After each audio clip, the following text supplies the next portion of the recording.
The owner of this shop was truly extremely unlucky. Every day he served countless customers, but he could never handle these two foolish father and daughter. Even though they had no money, the two of them always came here to demand that the shop owner give them a discount. The shop owner was still extremely bitter about the previous times the two father and daughter bought things here. One time they used a stun grenade that blew away several of his teeth. Another time they even blatantly stole, and even used counterfeit money.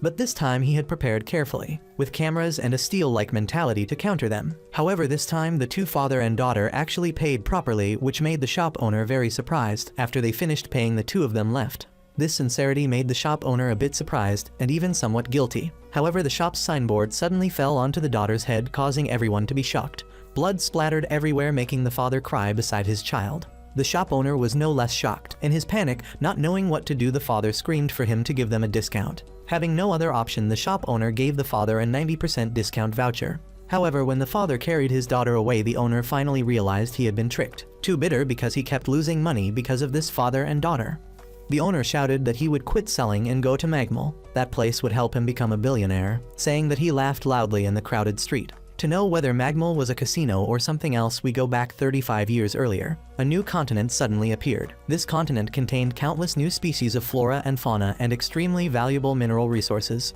It was considered a land of infinite potential, and humanity named it Magmul. The appearance of Magmul made everyone excited. Fleets of warships and helicopters began heading toward the new continent with the desire to search for treasure and become rich. In that forest, a small robot was flying around, calling, "Master, this way." The robot flew past a tree stump and discovered that the entire exploration team, including the white-haired young man, were all lying unconscious all over the ground. Immediately after that, another young man appeared. This was the robot's owner. He asked, "They all disappeared, huh?" The narration sounded again, explaining that there were search and rescue specialists in Magmul, and people called them Angura. This young man was one of the Angura. Meanwhile, in a modern port city called Ixaku Island, a weak-looking boy named Kirikusu was walking while coughing. The boy entered an alley and walked up the stairs of a building that had a sign Shokudu. Inside the building, in a dark room, the Angura was lying on the bed. The door opened and a young girl named Zero stepped in. She complained, "Master, it's very late already." Zero pulled the curtains, turned on the lights, and scolded Inu for still sleeping. Inu woke up, yawned, and sat at the work desk in his pajamas. He complained that if he didn't eat, he couldn't work. Zero brought breakfast to him. Just a single slice of toast. She informed him that breakfast was plain bread without butter or jam anymore. When Inu asked why, Zero explained that they were out of money. Zero added that the electricity had also been cut. Right at that moment, the doorbell rang. Zero ran out to open the door and saw the boy Kirikusu standing there, stammering that he had a request. After saying that, he fainted immediately. When he woke up in the living room, Inu sat across from him and remarked, "It would be better if you visited us while healthy." Kirikusu hurriedly apologized, explaining that his body had been weak since birth. Inu went straight to the point. Kirikusu placed a small cloth pouch filled with coins onto the table. The boy pleaded that he needed him to help his older brother with this money. Inu looked at the money and immediately refused. Kirikusu was stunned and asked why. Inu coldly replied that amount wasn't enough. When Kirikusu anxiously asked how much more was needed, Inu asked in return, "Do you think your brother's life is worth only that much?" Kirikusu lowered his head in despair and explained his situation. He said that he wouldn't lie for much longer. After he died, the insurance money would be transferred to Inu. The boy begged Inu to help. Standing outside the room, Zero listened to the conversation with a worried expression. Inu smiled, tilted his head, and told him to go ahead and tell the story. Kirikusu began recounting the story of his family. His parents were explorers. They had set out for Magmul. Before leaving, they promised Kirikusu that they would obtain the Tears of Epona, a miraculous fruit that could cure his illness, and that they would return soon. His older brother, Krunis, also promised that next time the two brothers would go to Magmul together. Kirikusu watched his parents and his brother depart. The boy stayed home waiting, holding the family photo frame, and then on a stormy night, he heard noises outside the door. Krunis had returned alone. His clothes were torn and his whole body was covered with wounds. Kirikusu ran out, worriedly asking about their parents. Krunis did not answer. He only collapsed, burying his head in his hands and crying uncontrollably. He blamed himself. It was his fault that their parents were gone. He did not have enough strength to protect them. From that day on, Krunis threw himself into physical training and studying relentlessly. Kirikusu often secretly watched his brother through the crack of the door. Eventually, Krunis became a rank explorer, one of the top 5 to receive the license. And then on another night, Krunis was preparing to depart again with a new exploration team. He promised Kirikusu once more that he would definitely obtain the Tears of Epona. After that, they would explore Magmul together. Krunis left. leaving Kirakusu alone in the dark hallway, returning to the present. After hearing the story, Inu asked the boy if he wanted to go with him to rescue his brother. Kirakusu was surprised. Inu said that the Tears of Epona sold very well, and he announced the plan. They would go by helicopter to the 6th fortress city near the Badoka Forest. Zero said she would support them remotely, and also warned that Magmal might reject certain external devices, and that traveling by helicopter without carrying weapons was very dangerous. Afterward, Zero entered a white room and sat in a chair in front of a large control screen. The helicopter carrying Inu and Kirakusu flew over the sea heading into Magmal. They landed at Zone 6, the fortress city Tete, a solid military base built on the cliffs along the coast. Kirakusu looked out the window. Inu announced that they would switch transportation from here. The two of them rode on a white animal resembling a horse. Inu explained that this was one of the few animal species that had been domesticated in Magmal. They rode the Polni across a vast desert region. Inu said that explorers from all over the world came here and gambled their lives, because so many people died that explorers had become a licensed system. Kirakusu curiously asked if Inu also had a license. Inu replied that Anguro were an exception because his job was rescuing explorers in distress. They arrived at a high cliff, looking down at a vast dense forest immersed in fog. Kirakusu exclaimed in astonishment, and Inu introduced it. That was the Badoka Mountain Forest, which covered 80% of the 6 wards, and they would walk from here. The Polni turned back and left, leaving the two of them on the cliff.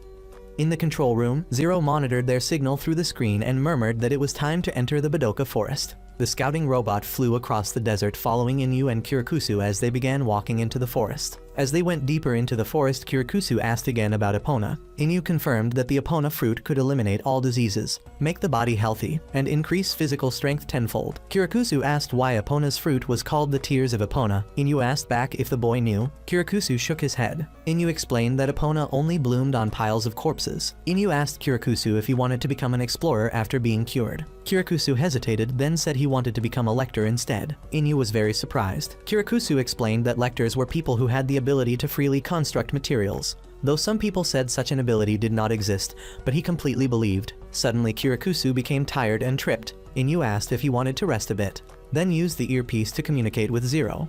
Afterward, he saw a strange fruit on a tree, picked it, and gave it to Kirakusu, saying that eating this fruit also filled the stomach. Kirakusu happily accepted it and recognized it as gravel turnip, which contained many nutrients. The boy began eating. Since it was late, he suggested walking while eating. Kirakusu happily agreed.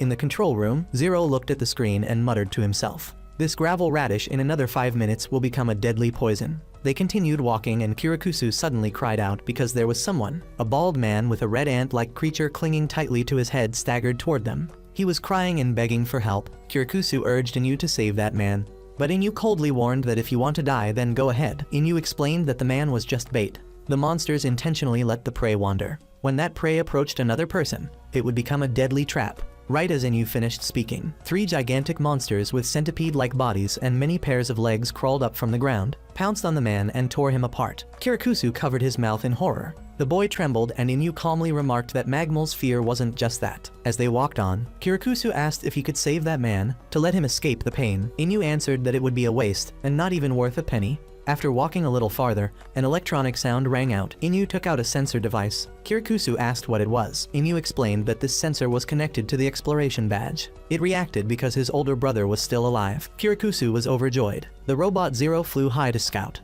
From the control room, Zero reported through the robot that there was a situation. There was a herd of hippo birds ahead, a fully grown group of more than 20. Inu received the report through his earpiece. He turned and told Kirakusu to stay still so he could go take care of it. Kirakusu fearfully hid in a dense bush. Inu advanced alone. He used his ability, creating a stream of black and white energy on his hand and turning it into a long sword. A hippo bird charged at him. Inu leapt into the air, beginning a fierce battle, slashing the monsters into pieces with his sword strikes. After the monsters were killed or fled, Inu stood among the pile of monster corpses, panting and wiping sweat, muttering that dealing with this one also cost energy. He turned and walked away with the robot flying behind him. From the pile of flesh and blood of the monsters he had just killed, a small green sprout began to emerge. Meanwhile, Kirakusu, while hiding, accidentally encountered his brother again. Both of them went to a cave. Kirakusu was overjoyed to see his brother, but the boy suddenly stopped when he saw the horrifying sight in the sunken area behind his brother. A massive pile of white bones stacked high like a mountain. On top of the bones, a huge pink flower was blooming. Kirakusu was stunned. His brother hopelessly repeated the words Epona blooming on corpses. Kirakusu looked at the pile of bones and realized the truth, trembling. He asked why something like this existed and who had done such a terrifying thing. A slicing sound erupted. Blood splattered everywhere. A bone had pierced through Kirakusu's chest from behind. The boy froze and turned back, seeing his brother standing there with vacant eyes and a clearly deranged expression. He revealed that he had killed his teammates to fertilize the Epona, but it still wasn't enough, so he sacrificed even his own brother. Kirakusu's blood dripped onto the pile of bones. Immediately, the Epona flower fully bloomed, revealing the fruit in the center. Cronies cheered, running to the flower to pluck the Epona fruit and admire it joyfully. Right then Inu appeared, swiftly catching the falling Kirakusu. Cronies turned back screaming, asking, "Who the hell are you?" Inu ordered Zero to give first aid immediately. The robot flew over and began treating Kirakusu. Inu stood up facing Cronies, saying, "You killed your parents and friends to raise that thing." Cronies roared angrily, "What do you know? Even if you drink the tears of Epona, the disease will not be completely cured. You will still die one day, so it should be given to someone who can live longer. Don't you think that's better?" Hearing that, Inu said that Kirakusu risked his life trying to rescue you even while his body was weakening. But Cronies did not care at all about his younger brother. Robot Zero finished the first aid and reported, but it was too late. Inu knelt down to check Kirakusu's pulse. The boy had already died. Kirakusu's final words echoed in Inu's mind. "Please save my brother. I am sure that he is being manipulated by something. Just like the person I met in the forest. I am fine. I will die soon. My brother is a brilliant explorer, a hero in my heart. Please save him." Inu bowed his head in response to the dying wish. In his final moment, Kirakusu smiled. The boy closed his eyes. The image of his parents waving to welcome him appeared, and then faded away. Cronies saw that his younger brother had died and began laughing maniacally. Finally dead, immediately Inu lunged forward and delivered a devastating punch that sent Cronies flying. Inu's voice echoed, explaining about Magmal. "This is the true fear of Magmal. The longer you stay here, it will amplify human desires and hatred." Inu recounted his crimes of killing his parents, killing his friends, and finally killing his own brother. He roared, "Damn it." Inu said, "Someone like you has only one path." Cronies screamed crazily, "I will offer you to Epona." He decided to swallow the tears of Epona. Instantly Cronies' body transformed. His muscles bulged, veins protruded. His eyes glared wildly and his entire body radiated a blazing red energy. "I feel full of vitality." He roared and charged at Inu with such force that the ground shattered. Inu quickly dodged. Cronies remembered his brother's words. "Lector. I want to become a Lector when my illness is cured. To become a Lector to protect my older brother." Beneath the sky, Inu used his Lector ability, creating a massive structure. A series of gigantic shields fell from the sky, crushing Cronies and causing a large explosion, burying him. The battle ended. Inu carried Kirakusu's body out of the forest. The robot Zero flew behind. The star-shaped necklace of Cronies was left behind, hanging on a moss-covered tree stump in the past when Inu was still young and kneeling in despair.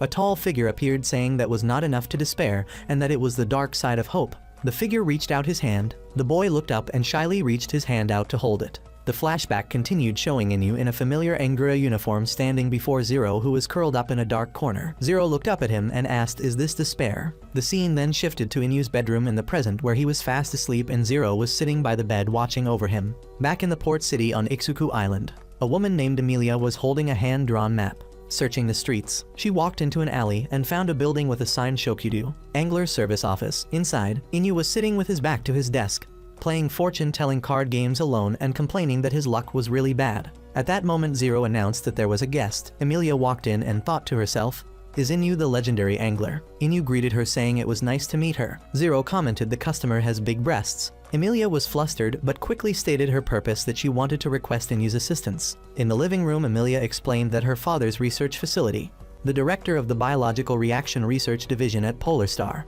had suddenly lost contact. Inu asked what kind of species her father studied. Zero wondered why a large company like Polar Star would need to hire outside Angura, since they must have their own rescue team. Emilia confirmed this, but said that her father had instructed her very specifically, "If anything happens to me, seek him for help." While handing her Inu's address, Inu yawned and asked if she knew her father, then casually said he didn't clearly remember. Emilia asked if Inu thought her father was someone who created suffering. Inu explained he meant the kind of power that uses living creatures solely for human benefit, and he refused the job because he didn't like saving those kinds of people. Emilia was shocked and begged that her father was everything to her. Inu replied that this happens every day and reality is cruel. Emilia angrily called him cruel-hearted. She had no other choice. She sat on the sofa and lowered her head to plead. The name Shuin made Inu freeze. Remembering the image of Shuin's hand reaching out to him in the past, he immediately corrected himself. "I am Inu, not Shuin." But then he agreed to accept the request. He stood up and declared, "Whatever Shuin can do, I can also do." He stepped outside, leaving Emilia bewildered. At the airport, Inu and Emilia met Chester and a pilot beside a large military transport plane. Emilia awkwardly introduced Inu as her younger brother. Chester asked Inu to take care of Emilia. Inu replied no need to worry, and Chester mocked that their company was the pride of the nation, and this rescue mission was just like a picnic. The two then boarded the plane. Meanwhile, in the control room, Inu contacted Zero through his earpiece. He asked her to go ahead and investigate the area they were heading to. Zero activated her power. Electrical energy gathered, and she entered her consciousness into Robot 01, launching it across the city toward Magmal. At the same time, at the research facility, the guards were firing uselessly at the Cabers. They easily slaughtered the soldiers. In the control room, Emilia's father, Daith, and the scientists watched the massacre in horror.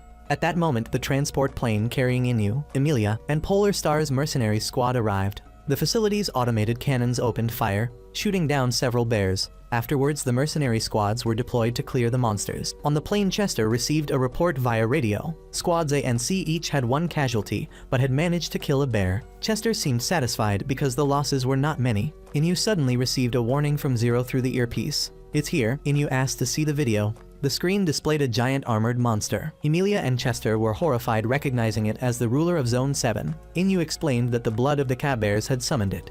The monster began swinging its tail and flinging giant boulders toward the facility. Scale Gargan detected the plane and threw rocks at it. Chester panicked and ordered the machine guns to fire. But the bullets could not penetrate the armor. He shouted they needed to use the trump card and ordered the dragon armor round to be prepared immediately after that. He commanded a full retreat. Emilia screamed for him to stop because her father was still there. Chester shoved her aside, saying everyone there was already dead. Inu quietly walked toward the open side door of the plane. Chester asked what he was doing. Inu turned to Emilia and told her follow me and asked if she wanted to save her father. He grabbed her hand and the two of them jumped out of the plane the moment the missile was launched. They free fell and Inu summoned Robot 01 to catch them, letting them hover safely in midair. Chester on the plane was astonished. Inu and Emilia landed near a dragon armor missile that had fallen earlier without exploding. Emilia said she would try to fix it, but was not certain. He explained if she wanted to save her father, they had to make it move. He used his Lecter ability, generating electromagnetic energy between his hands and channeling it into the missile. He reconstructed it, creating a new black launcher for it. Emilia was shocked and asked, "What is this?" Inu aimed the missile towards Scale Gargan and the research facility far away. He asked Emilia who should die, her father or the monster. He answered his own question about Magmal's existence. Because the world is too boring, Inu ran to a cliff overlooking the facility. He used a loudspeaker and shouted, "Attention, researchers, or more accurately kidnappers. Please release your hostage immediately. If you do, you will be safe." In the control room, Daith heard the voice and saw Inu. He recognized Shuan's hat and figure. He ordered his colleagues to accept the demand, and they would release the cubs. Emilia stood beside the repaired missile. Inu jumped down. The Scale Gargan was still roaring. Inu jumped down to lure the monster to chase him. When he reached the designated spot, he called for Emilia to fire. She pressed the button, but the monster ran too fast and the missile veered off course. However, Inu did not allow that to happen. He used his ability to create a giant hand and pushed the monster into the missile, killing it completely. In the laboratory, Daith looked at the Caber cubs trapped in cages connected to electric wires. Then he freed them. After that, they all retreated together onto the plane. Chester stood beside Daith. Chester explained that when refined, the blood of the Caber would become the hardest metal, a patented invention of the company. It turned out that the large bear herd was trying to rescue their cubs who had been kidnapped by the scientists. Inu questioned Daith, asking if he had killed their parents using bullets made from the blood of their own children. Chester angrily insulted Inu as filthy. Chester asked Inu what his relationship with Shuan was. Inu ignored him and only told Daith that he should meet his daughter instead. At that moment, Emilia ran over happily, calling her father. A few days later, the television news reported on the plane accident, but no one was killed. It only showed Chester being injured and taken away. On the way, Emilia told Inu that her father had decided not to work at Magmal anymore. Inu said that was good. Daith stepped out of the car and together with Emilia bowed to Inu. Emilia smiled at him before leaving. At the office of the Shokudo, Inu and Zero were sitting on the sofa. In front of them was a coffee table filled with pudding, lollipops and snacks. They were watching an auction program on the screen. The announcer introduced the highlight item of the day, a rainbow dove. Zero explained to Inu that this was an ultra-rare creature from Zone 45 of Magmal, said to possess extraordinary power and the ability to neutralize all types of toxins. Inu confirmed that he had seen one before. The auction began with a starting price of 1 million ESK. The price quickly rose to 5 million ESK. Zero remarked that because the wealthy were willing to spend so much money, new explorers kept running into trouble. and thanks to that they had more customers. Inu agreed, saying that he felt it was foolish, but also amusing to make money from other people's mistakes. Suddenly, Zero shouted in shock when someone bid 1 billion ESK. The auction immediately closed at 1 billion ESK, a record for the program. Both Inu and Zero were stunned. Zero quickly calculated that with that amount of money they could buy an entire pudding factory. Inu, while still trying to steal Zero's pudding, laughed and wondered what the buyer planned to do with such a huge sum. At that moment the office doorbell rang. An elderly man and a secretary walked in. They were the ones who had just won the auction, bringing with them the cage containing the rainbow dove. After the secretary left, Todorus introduced himself. Inu asked if he was the wealthy man from earlier. Todorus confirmed that he was the one who ran an insurance, protection service and tourism company. Zero quickly asked if he had a pudding factory, but Todorus apologized, saying he did not. He explained that he had spent half his life searching for this bird and he needed Inu's help. Todorus presented his request that he wanted Inu to help find his friends. When Inu asked where they had gone missing, Todorus answered Zone 45. Inu immediately speculated whether they had been poisoned. Zero further explained that Zone 45 was home to creatures with deadly venom, and exploring it without preparation was the peak of stupidity. Todorus admitted this. He recounted his story from 30 years ago when migration to Magmal had just been approved.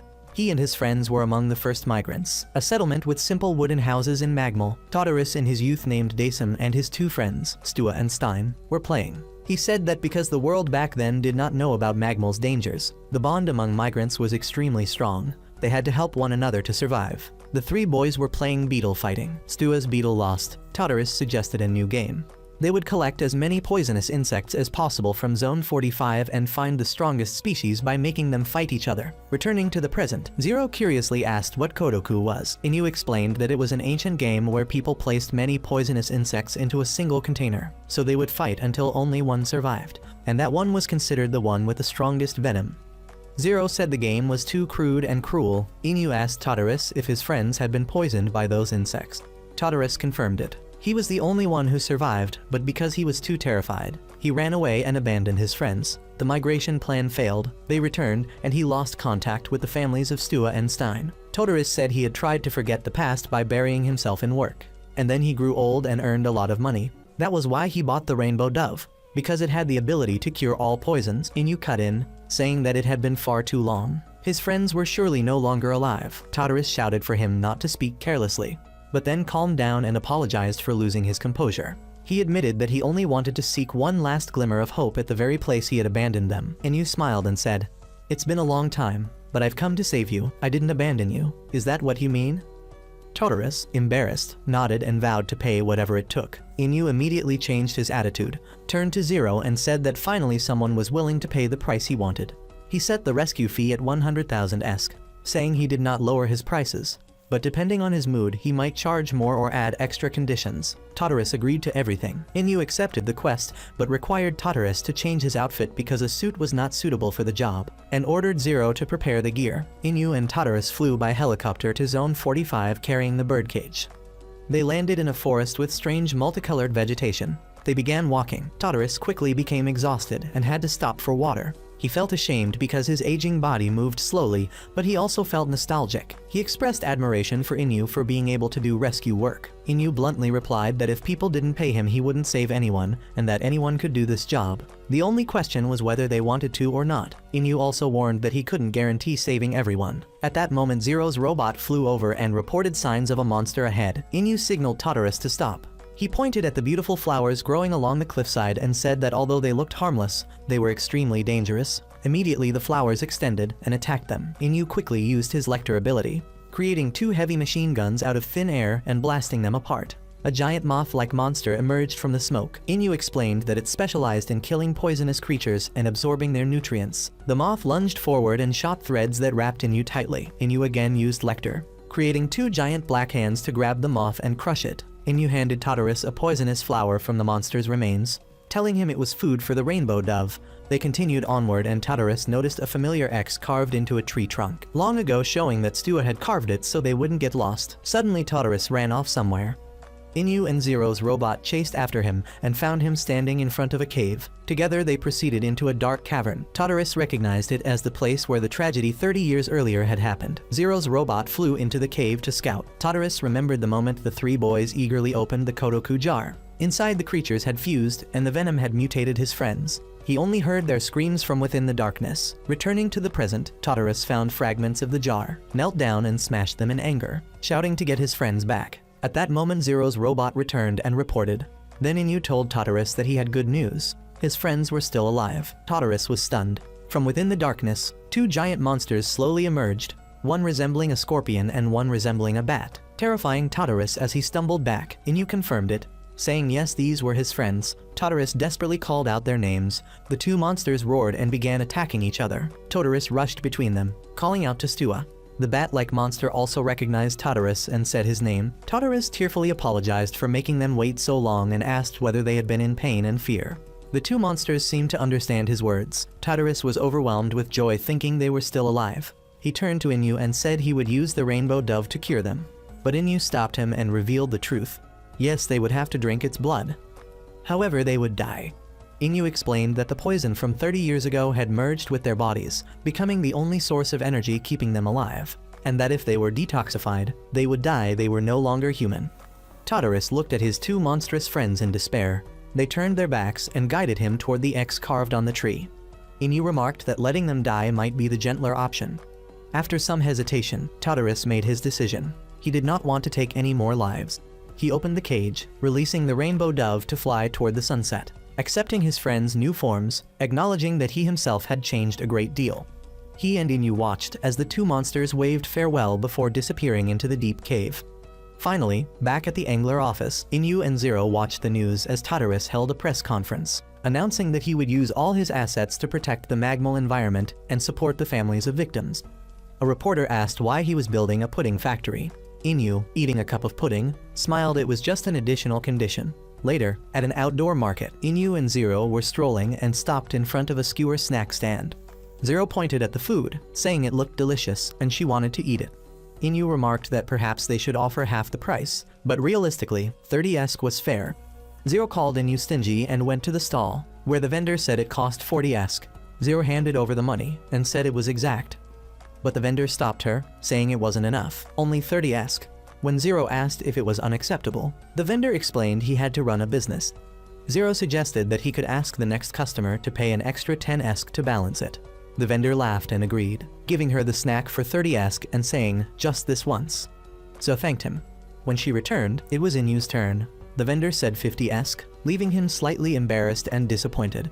Suddenly, they heard a commotion from a nearby square where a crowd had gathered. A man was speaking, introducing a woman with magical abilities, Verena Steraria. The crowd, including elderly people and women, prayed and cried as Verena stepped forward.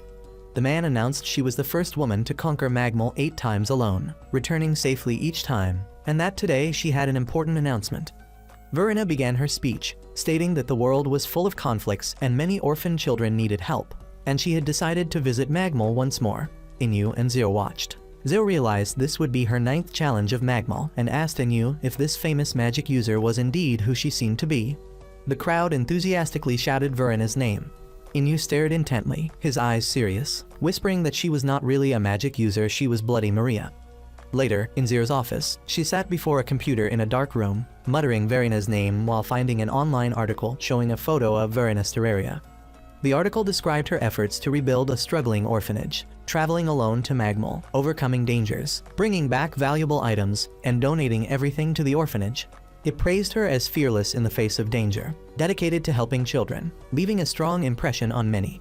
Zero thought she was courageous, but wondered why Inu called her Bloody Maria. Zero secretly observed her creating an orphanage, where children played, noticing a little girl named Porin sitting sadly by the flower garden. Verena approached and asked what was wrong. Porin tearfully said she had lost her rabbit doll. Verena smiled, reassured her, and promised to search together. Porin happily hugged Verena. Zero watched from behind a tree, deep in thought, when suddenly her robot's controller disappeared. Meanwhile, in the office, Inu took a book, sat at his computer, and looked at a similar article about Verena Steraria, which reminded him of the past. When Inu was a child in Magmal with his mentor Shuan, they were roasting fish by the fire when suddenly they saw Verena walking alone, being attacked by a large horned, armored monster. Shuan quickly intervened, using his power to create a massive book to block the monster's attack. The book opened to pages illustrating plants, then slammed shut, knocking the monster away. Young Inu ran up and asked if it was dead. Shuan said it had only fainted. Verena thanked Shuan for saving her. Shuan scolded her for going alone, but Verena insisted she had something important to do. Shuan advised her to go home if she didn't want to die. Both then left. That night, young Inyu couldn't sleep in his sleeping bag. He got up and ran into the forest. Returning to the present, Inyu sat in his office, realizing from reading the article that this had been a terrible mistake. Just then, a group of people barged in, demanding he take the mission to rescue Verena. Inyu refused. A man in the group angrily said Verena was saving the future of children, and if Inyu didn't help, he was abandoning them. Inyu calmly said going alone, as always, was fine, she had magic anyway. The crowd grew furious, calling him irresponsible. Inyu told them to help themselves if they wanted. The crowd revealed they couldn't contact Verena or her support team. Inyu dismissed it, saying she hadn't gone alone. Zero realized the seriousness of the situation, recognizing that the girl was truly needed by the children. She abruptly interrupted Inyu, declaring she would take the mission and telling everyone else to leave. That night, Inyu piloted a helicopter to Magmal. Upon arrival, Verena's guards lay injured on the ground. One whispered to Verena to take care, another thought he couldn't die. Verena, wearing a hooded cloak, faced a monstrous wild boar. Meanwhile, Inyu discovered a herd of three-eyed boar monsters. He muttered, "Oh, you want to eat me, huh?" This fight won't even take much effort, and using his constructive air power, he created two large crossbows automatically firing arrows, destroying the herd. He pressed forward, recalling a childhood argument with Shuan. Young Inyu shouted that the holy cause was a scam, while Shuan said he only helped those who needed help. Young Inyu argued that even bad people didn't need saving, and that good or evil wasn't Shuan's decision. Shuan simply told him, "You'll understand one day." Back in the present, Inyu faced a horned monster on a cliff, which fired energy spheres at him. Dodging, he thought Shuan might not have been wrong, but he couldn't handle everything Shuan's way. He created an axe and attacked, severing a limb of the monster, but realizing it wasn't enough, he used his power again to generate a spinning blade, cutting surrounding trees and setting a fire to block the monster. He felt he still had a long way to catch up to Shuan. When the monster was gravely injured and collapsed, Zero flew in and witnessed a horrifying sight. Inyu approached and saw Verena, covered in blood, kneeling beside the creature, smiling with its bloody heart in her hand. She said its organs were extremely valuable, and selling them could help many more children. Inyu asked about the guards. Verena casually said they had all died in the hunt, but she believed their deaths were not meaningless, they would be saved in the next world. Inyu, disgusted, asked how a human could be so heartless. Suddenly, many more of the same monsters appeared, surrounding them. But Verena looked at them with a crazed gleam, laughing. "So many of you, huh? With this number, I can save countless orphan children." After witnessing the truth, Zero told Inyu not to stop her. Zero reported that there were too many monsters to fight. Inyu understood and turned away, leaving Verena alone amid the advancing horde. Back at the orphanage, little Porin sat crying in the flower garden, wondering if Verena had died. She comforted herself, thinking, "No, she didn't die. She has become a saint watching over us." Just then, Zero flew in and placed the pink Momo bunny doll into her hands. Porin gleefully shouted, "Momo!" Returning to the marketplace, Zero reflected that it's difficult to distinguish good from evil, and questioned whether the concept of right and wrong is something humans create, believe in, and then get manipulated by. About 35 years ago, a new continent called Magmal suddenly appeared in the Pacific Ocean, attracting many lured by greed and desire. Pirates, hunters, gourmets, and even a comic editor. Exploring Magmal was extremely dangerous, and many who ventured there never returned. Suddenly, a bald man with a yellow mohawk and thick mustache named Dendon appeared, monologuing that anyone going to Magmal was foolish, and if they died, what would they enjoy? He immediately mocked himself, then noticed another fool throwing himself into danger. It was me.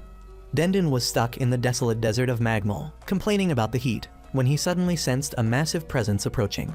Panicked, he tried to look up, twisting his neck, and saw a gigantic turtle-like monster directly above him. Dendon screamed in despair, convinced it was the end of his life. The monster roared, its stomach gurgled, it lifted its head and opened its mouth, spewing a massive torrent of liquid that nearly drowned Dendon. As the water receded, Dendon angrily shouted that he couldn't die like this. He couldn't die so humiliatingly. The monster bent down again, opening its mouth to swallow him. Dendon screamed, wetting himself in fear, crying, resigned to the end of his life.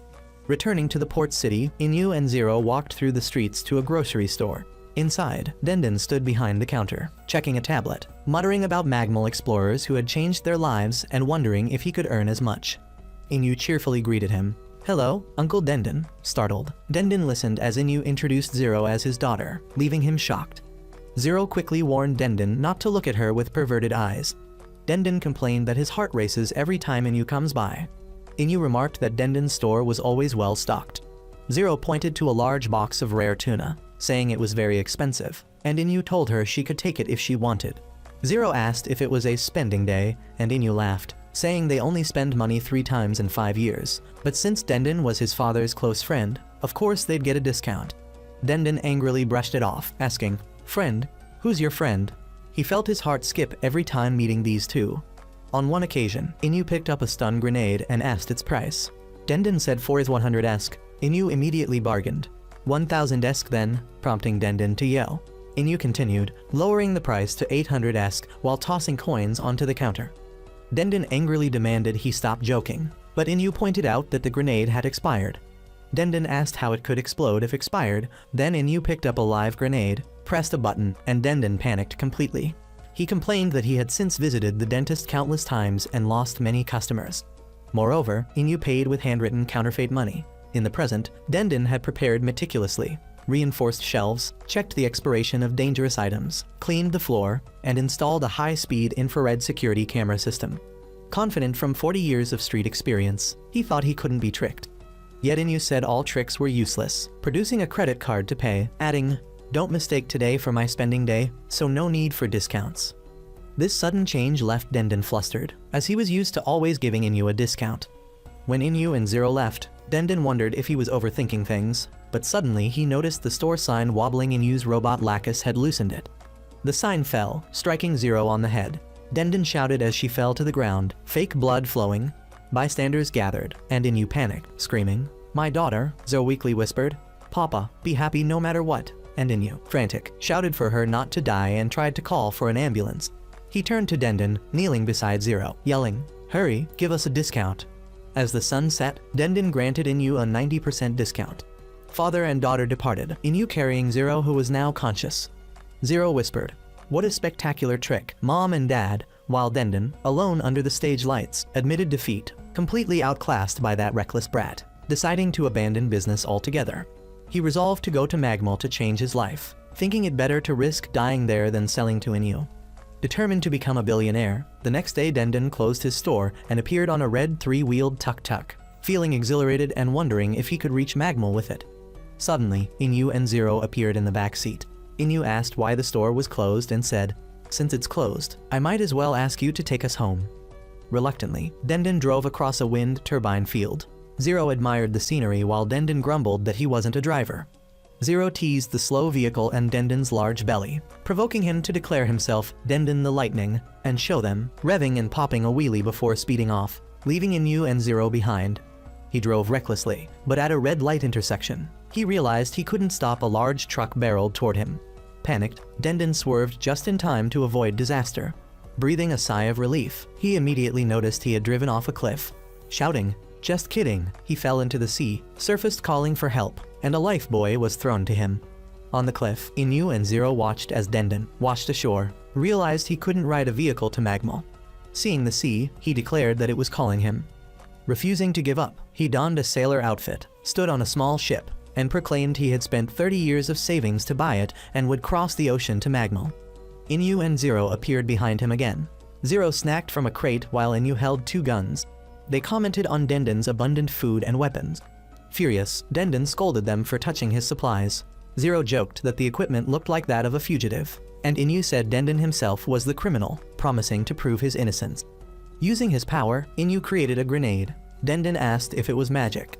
Inu explained it was Rakuta, the ability to analyze structures and create matter, and revealed he had bought the grenade from Denden's store to study it. Zero brandished a fork, warning Denden not to tell anyone. Inu gave Denden the grenade as a farewell gift, but warned he wouldn't reach Magmul, pulling the pin. Panicked, Denden threw the grenade onto his ship and jumped into the water. The ship exploded. He screamed, "My ship, 30 years of hard-earned money." On the rooftop, Inu and Zero ate instant noodles, watching the smoke rise. Denden floated in the sea, looking up, resolute. "I still have the sky." Finally, he flew on a glider, determined not to return despite losing his vehicle, ship, and money. Mid-flight, he realized he didn't know the route and couldn't reach for his phone. Just then, Inu, clinging to his robot, approached and directed him. "Move straight 200 meters, then turn right." Dendon was stunned. Inu noted that Dendon's glider was slow and, when asked for help, used Rakuta to attach a jet engine to the glider, shouting, "Turn right at the intersection." The glider shot forward, and Dendon screamed as he barreled into a truck carrying pigs, trapped among them, shouting, "Help me," back in the present. With the closing credits rolling, Dendon remained buried in sand, as the giant turtle monster prepared to devour him. He wept, saying farewell to his mother and friends. Suddenly, the monster was stopped. Inu and Zero had lifted it up. Inu held the creature with his hands, smiling as he said, "Welcome to Magmal, dear guest." A rescue helicopter arrived. Back at the office, Inu and Zero watched a program about kittens on the big screen, and Zero kept expressing her excitement at their cuteness. She stood up and told Inu she had decided she wanted to adopt a cat. Inu refused, saying he didn't like cats. Zero, shocked, called him unbelievable and cold-blooded, arguing that kitten videos were healing, helping people endure hard work. Inu dismissed this, claiming it was a scheme by those in power to weaken human fighting instincts and make them obedient like draft horses. Still frustrated, Zero picked up Inu's uniform hat, pointed to the 3 metal badges, and said they clearly resembled cats. Inu corrected her, insisting they weren't cats, and reminded her again that he didn't like animals, so he would not adopt a cat. Zero was disappointed. When Inu looked at the hat, Zero asked him about the meaning of the badges. Inu fell silent, recalling his master Shuin touching the badges and saying they were important. On a tall treehouse at night, young Inu talked with Shuin, surprised to learn Shuin once had a family. Shuin said they were probably gone because he couldn't protect them. Inu asked if it was because Shuin was weak. Shuin just said he was a bigger fool than anyone. During training, young Inu tried using his Rakuta ability to fight a 4-armed monster but failed. Shuin appeared and quickly defeated it. Inu was frustrated at being treated like a child despite having practiced and created a small knife. One day, young Inu wandered into the forest alone and found a small white creature with 1 eye and a horn, which he brought to the treehouse and named Toto. Shuin allowed him to keep it. That night, while Inu tried to carve a necklace for Toto and cut his hand, Shuin helped him finish it, creating 4 small badges. Later, Shuin placed a uniform hat with 3 matching badges on Inu as a gift. Back in the present office, Inu explained it was all Shuin had left him. Zero asked what had happened to Toto. Flashbacks continued. Inu and Toto played stick throwing on a meadow. Toto used its tail like a propeller to catch the stick but fell into a ravine, and Inu fell trying to save it. Later, at the treehouse, Inu slept holding Toto while Shuin covered them with a cloak. Sometime later, Inu and Toto found an explorer trapped in a hunting snare. Inu realized the man had stepped into his own trap while hunting a rare bird. Inu freed the bird, but the man angrily pointed a gun at him. Toto licked the man's leg wound and transformed into a giant muscular monster, attacking and killing him. Inu, in the present, told Zero, "I killed it." Shuin appeared, lifting Inu, explaining that when such a creature drinks human blood, it transforms, and there's no way to return it. The monster charged, but Inu shouted its name, making it hesitate. He created a sword and leaped at it, but was thrown off. Looking back, Toto had vanished. Shuin affirmed this was Magmal's reality, telling Inu it wasn't his fault and giving him Toto's necklace. Inu apologized to Zero for the lost pet, saying he needed more time. At that moment, a young female customer entered, crying because her pet, Ruka-chan, was lost, presenting a scribbled drawing. Despite recounting his painful past, Inu smiled and accepted the task to find it. Meanwhile, a massive helicopter hovered above, with Emilia and Chester inside, monitoring a large screen showing a map. A man announced that the aircraft was entering Magmal's airspace and pointed to an area called the Devil's Octagon on the screen. Chester reassured Emilia that the helicopter was the most expensive and durable armored warship in the world, worth 5 billion-esque, so there was nothing to worry about. Immediately, the plane shook violently, attacked from the ground by large stone projectiles. One of the smaller rescue helicopters was hit and crashed. Emilia quickly ordered emergency measures, and Chester reported that the aircraft was ready for combat. From the lake below, a group of green frog-like monsters emerged and began attacking. The fighter jets returned fire with missiles and guns, but the pilots lost control. They reported that the navigation and control systems were normal, yet they couldn't maintain the flight path. The massive helicopter began spiraling downward. Emilia and her team panicked, trying to regain control, but the plane completely lost stability and plunged into the lake. Emilia and her team escaped and found the previously downed 7-star company rescue helicopter, believing the attack came from the ground. Suddenly, a small, skeletal-skinned creature with pink hair and a fierce face leapt out of the bushes. Meanwhile, Inu and his father had arrived in Emilia's area because, after hearing the news of her accident, he sought Inu's help. Zero confirmed the helicopter had crashed in Aaron's territory. Emilia's father asked about Aaron, and Inyu explained it was an ancient creature. In Magmal, such things were normal. He was surprised Inyu knew everything, and Inyu replied that knowing him meant there was nothing he didn't know. Zero reported that the crashed aircraft was found in the lake and Emilia was safe. Inyu told her father that his daughter was fine, but if provoked, she could cause trouble. Emilia herself was heading to meet a team of mercenaries confronting Aaron. She sensed it had no hostility but hated weapons. However, the mercenaries attacked. Aaron dodged and used its elastic arms to destroy their weapons. Seeing the situation was untenable, everyone retreated. Returning to the rendezvous point, Emilia met her father, who reassured her that Inyu had arrived. Inyu then signaled Aaron, which responded by swinging its long, stretchable arms at him. Inyu easily dodged and created a spear using Rakuda, launching it, but Aaron avoided it. He fired another spear, then leapt onto a high rock and formed a giant X-shaped object with Rakuda, pinning Aaron. Emilia was shocked, but Inyu didn't kill it. He transformed it into a giant marshmallow, leaving half of Aaron trapped and happily munching on the candy. Inyu explained that Aaron was not an enemy, it just wanted to live peacefully. He promised Aaron he wouldn't return and instructed Emilia not to break the promise. Emilia and her father were convinced and left.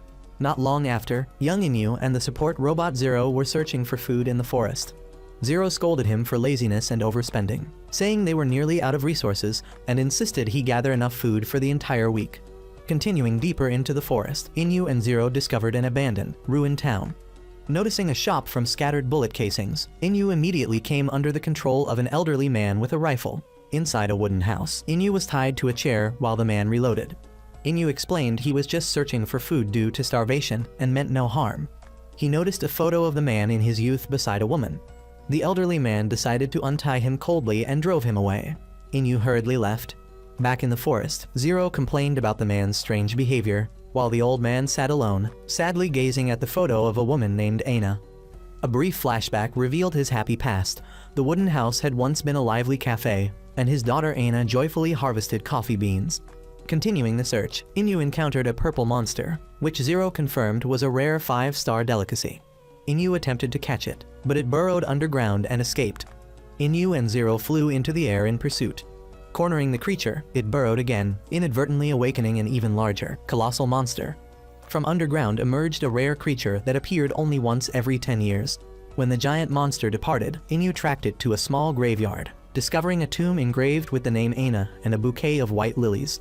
At that moment, the old man suddenly appeared from the bushes, pointing a gun at Inyu and yelling for him to leave the restricted area.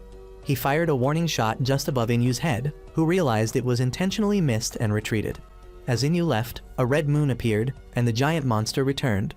The old man faced it with his gun. A flashback revealed that this creature had attacked and destroyed the town years ago, killing many people, including the cafe's customers. Back in the present, the old man engaged the monster, aiming for its eyes but hesitating. The creature attacked violently, hurling him against a cliff. A short, tragic flashback showed him waking amidst the ruins after the attack, seeing spilled coffee beans, his daughter's red necklace, and her motionless arm. In the present, badly wounded and lying on the ground, he was about to be killed by the monster. As it prepared to strike, he dodged, regained composure, and attempted to kill the beast that had slaughtered his family, but he could not find a weakness.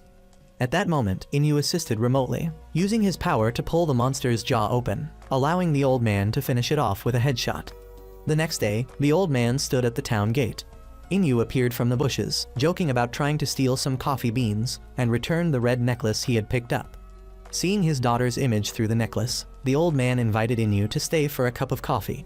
Not long after, Zero was horrified to find Inyu in the office with a black-haired woman, his new secretary, sitting on his lap and feeding him pudding. The woman called Zero Inyu's pet, infuriating her. Suddenly, Zero woke up in bed, realizing it was just a nightmare. Annoyed, she resolved to become a mature woman to attract Inyu. She went alone into the city, disguised with a hat and sunglasses, looking for adult clothing, but was disappointed that her preferred outfit was too expensive. Emilia appeared and offered to help. At the store, Zero was forced to try on ridiculous children's outfits instead of the suit she wanted.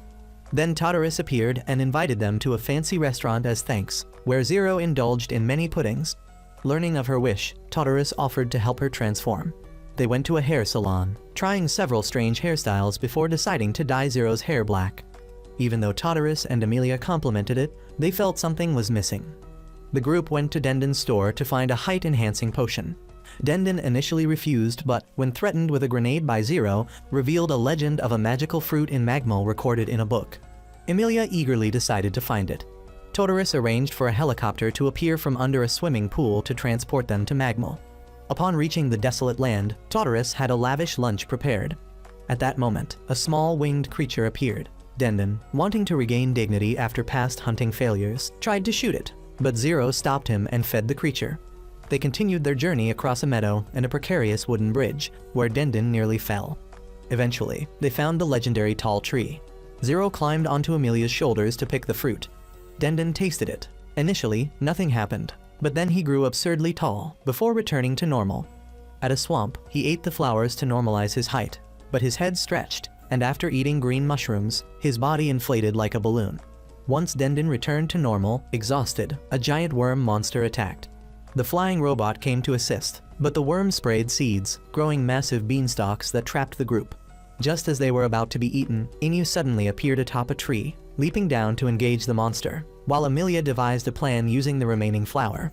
Zero used her controller to manipulate Denden's body, dubbed the Denden robot, and delivered a precise kick, forcing the flour into the monster's mouth. The creature immediately flipped over, allowing Inu to easily defeat it. As the sun set, Todoris' team departed by helicopter. Inu apologized to Zero for following along, confessing that Denden's book was a fake he had sold to him and that he had been worried, which was why he tailgated them. Zero was stunned, but Inu invited her to join him on the next expedition, and she blushed in agreement. Not long after, the siblings' food-gathering duties resumed. Inu and the robot Zero completed a mission, defeating a monster and earning thanks from a couple of clients. Returning to the forest, Zero complained they were almost out of food, with only ketchup left in the fridge, and suggested steak, but quickly reminded herself that they had no new mission and decided to eat croissants to conserve supplies. While in the forest, they heard a cry for help and discovered a man named Rupert being constricted by a two-headed white snake. Inu prepared to intervene, but Rupert stopped him, explaining the snake was friendly and non-venomous. After releasing it, Rupert introduced himself as a Magmal ecosystem researcher, always seeking new species. Excitedly, he showed Inu a steel dragonfly, boasting that its wings were as hard as diamonds. He then chased and captured a fish-like creature, explaining it was evolving legs to live on land. Inu thought Rupert was truly a monster enthusiast. Rupert led Inu to a large tree with multiple nut-shaped nests, where he was feeding orphaned baby birds. Suddenly, a flower-headed dinosaur appeared. Rupert attempted to catch it, but Zero intervened, and Inu quickly chased the creature away before it could attack. Nearby, two men, DJ Z and Baby Fat, were filming a video of throwing darts at a small creature tied to a tree as a target, complaining the footage wasn't exciting enough. Inu and Rupert moved to the riverside. Inu explained that Rupert had inhaled hallucinogenic gas from the flower-headed dinosaur, and that he had used poppy seeds to counteract it. Rupert thanked Zero and shared his recent worries about the brutal killing of many Magmal creatures. Meanwhile, DJ Z and Baby Fat discovered a tree with pecker encore bird nests. Z decided to burn the nests for a more exciting video. Rupert and Inu parted ways, but Rupert saw smoke and ran back, horrified to find the tree on fire and the baby nests destroyed. Inu confirmed it was arson. Rupert, furious, was informed by Zero that the culprits had been identified via their livestream video. They confronted the two YouTubers. Z brazenly admitted it and mocked them, claiming the creatures were just monsters and that Rupert eating chicken was no different. When Z attempted to burn another oil gland salamander, Rupert, unable to restrain his anger, wrestled him and threatened him with a knife, forcing Z to apologize. Inu intervened, giving the salamander to Baby Fat to eat, frightening him into fleeing. Inu stopped Rupert, advising him he didn't need to become a criminal like them. He tied Z to a rock and, when a monster approached, explained it was Z's worst nightmare brought to life. Inu and Rupert left, while Zero dropped a poppy seed near Z, causing the flower-headed dinosaur to exhale hallucinogenic gas at him. At the helicopter airport, Rupert watched the video of Z screaming under the hallucination uploaded by Zero. Feeling relieved that they hadn't killed him, Rupert admitted he had once considered killing Z. Inu remarked that thinking about it was fine, better than acting. Rupert saw Inu and Zero off as they flew back to the city and moved into a dark room where Zero was sleeping. She suddenly awoke from a nightmare, recalling being imprisoned with her hands shackled, an intimidating older man glaring at her through bars, then entering with a device and threatening her, causing her to scream in terror. Still shaken, Zero got out of bed and walked down the dark hallway, calling for her master. She opened the living room door and found Inu sound asleep, and a fleeting memory of a gentle hand stroking her head appeared, making her smile softly. The next morning, Zero was surprised to see Inu awake early. She asked why, but he simply said he had work to do and declined her offer to make breakfast. After he left, Zero felt uneasy and anxious, interpreting his skipping breakfast as a bad omen. Looking at the calendar on the table, she saw the 12th circled with the word Shu. Later, Zero went to a cafe with Amelia, expressing her suspicions about her master waking up unusually early. Nearby, Dendon and Todorus overheard and joined the conversation. Todorus concluded that Inu was surely up to something shady. Zero linked the events waking early, skipping breakfast, and the mysterious mark on the calendar. Todorus noticed it said Shu and asked if Zero had met Shuin before, to which she replied no. A flashback showed Denka ordering Zero to kill Inu while they were on a large red monster. When Zero hesitated, Inu gently patted her head and told her to smile, revealing he had been ordered to find and protect her. Back in the present, the cafe scene was being watched by Denka through a screen in a dark location. At the same time, Inu was in his treehouse, tidying up while recalling the past, when Shuin gave him a photo of young Zero and tasked him with protecting her at all costs. Zero returned to the office, only to find Denka sitting at her master's desk. She froze in horror, readying her powers and demanding he leave. Denka mocked her, claiming that the true master was him, not Inu, and showed her a live feed of Dendon's store, where one of Denka's black-cloaked subordinates had entered. Denka threatened Zero, but Dendon mistakenly thought it was Inu disguised as an assassin demanding a discount and threatened to call the police.